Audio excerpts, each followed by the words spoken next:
What up, everyone, and welcome to Lost in the Amazon. I am your host, GD, and today we will be talking about Alien Isolation.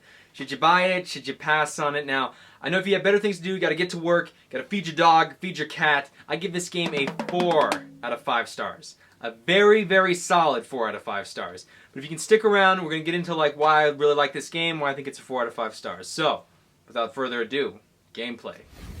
Last survivor of the Nostromo. Signing off.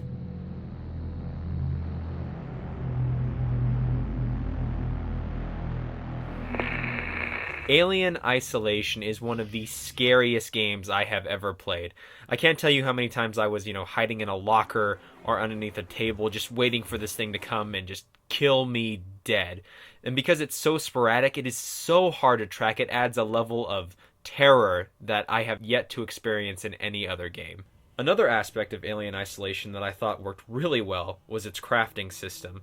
Resources are scarce in this game, and you need to take the time to collect as many as you can, and not waste them.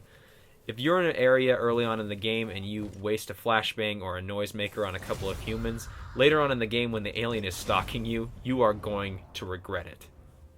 A lot of reviewers have been complaining about the difficulty of this game and, that it's not fair. I would say that it's only unfair if you don't think your way through this game. If you want to charge down, corridors, shooting guns off, giving away your position, just going crazy, then yeah, the alien's going to kill you. But, if you take your time, you use your resources well, you plan out your attacks and how you want to move through the environment, then you're pretty safe.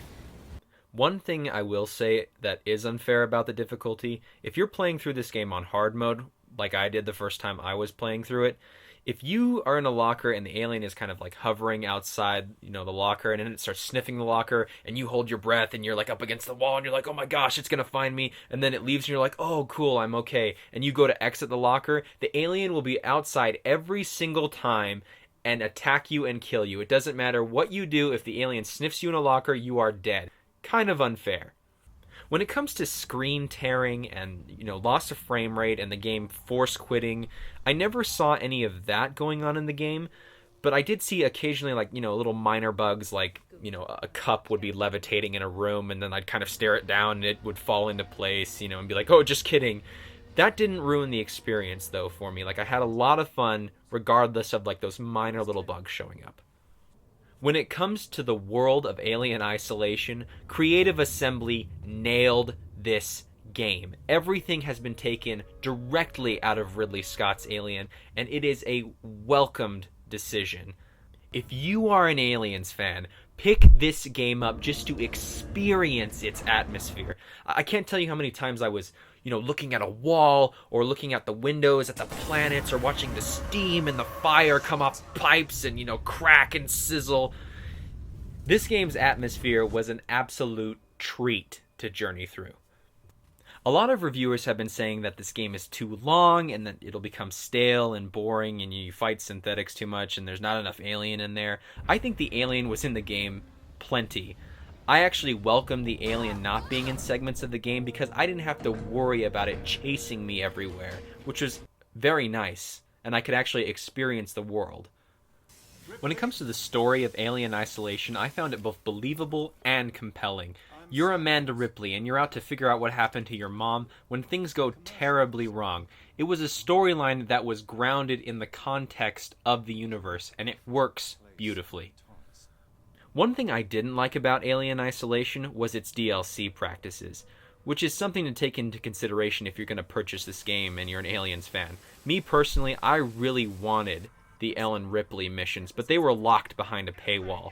And I really wanted to have more survival modes and survival maps, but they only gave me one, and locked that behind a $30 season pass, which, is a little steep when you've already paid $60 for the game.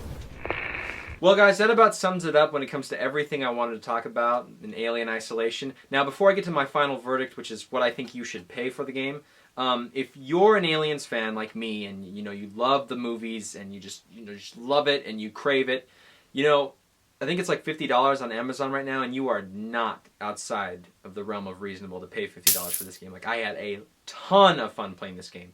Then again, if you're, survival horror kind of FPS person and you just want to play the game, for fun and to see what it's all about, then I would say between $35 and $40 if you pick this game up. Will not regret it. Well, I hope this review helps, guys, and till next time.